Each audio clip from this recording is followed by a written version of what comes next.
எல்லாருமே ஏதோ ஒரு விஷயத்தை அச்சீவ் பண்ணணும்னு சொல்லிட்டு தன்னோட பிரெயினில் வந்து வச்சுருப்போம். நம்ம பிரெயின்லேருந்து அந்த அச்சீவ்மெண்ட் வந்து அவுட் ஆஃப் ஃபோக்கஸில் இருக்கும்.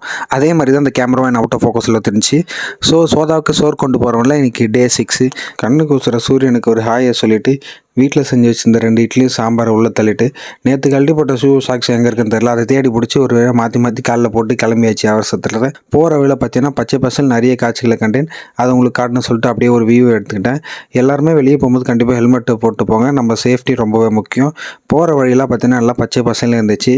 ஆஃபீஸ் போய் ரீச் ஆனதும் தேடி பிடிச்சி என்னோட ஐடி கார்டை எடுத்துட்டேன். அதை எட்டு போட்டு நடைய கட்டிட்டேன். ஃபஸ்ட் டைம் பார்த்தீங்கன்னா ஃபாலோ, லைக், ஷேர், கமெண்ட்லாம் பண்ணுறேங்க. அதுக்கிட்டே உணவு இடையில 2 தவிட்டுக்குருவிகள் பார்த்தேன். அது 2 லவ் சூட் இருந்துச்சு. அதை கொஞ்சம் ஃபோக்கஸ் பண்ணிட்டு பஸ் எடுத்துன்னு சொல்லிட்டு தட்டில் இருக்கிறத ஃபோக்கஸ் பண்ணலாம்னு அதை ஃபோக்கஸ் பண்ணி சாப்பிட்டு சின்னதாக ஒரு நடைய போடலாம்னு சொல்லிட்டு ஆஃபீஸ் சுற்றி ஒரு நடைய போட்டேன். ஆஃபீஸ் பண்ணி முடிந்து வீட்டை ரிட்டர்ன் வந்தோன்னா கிச்சனில் போயிட்டு எல்லா பார்த்துட்டு விட்டு ஆரம்பிச்சிட்டேன் என்ன இருக்குன்னு சொல்லிட்டு. ஒருவே பார்த்தீங்கன்னா பிரமாதமான உணவு எனக்கு பிடிச்ச வந்து காரக்குழம்பு கடலை போட்டு வச்சிருந்தாங்க. அதையும் ஒரு பிடிச்சிட்டு இன்னைக்கு நடைவை பார்த்தீங்கன்னா சிறப்புடன் முடிச்சிட்டேன். இதோட நாளைக்கு பார்க்கலாம். பாய்.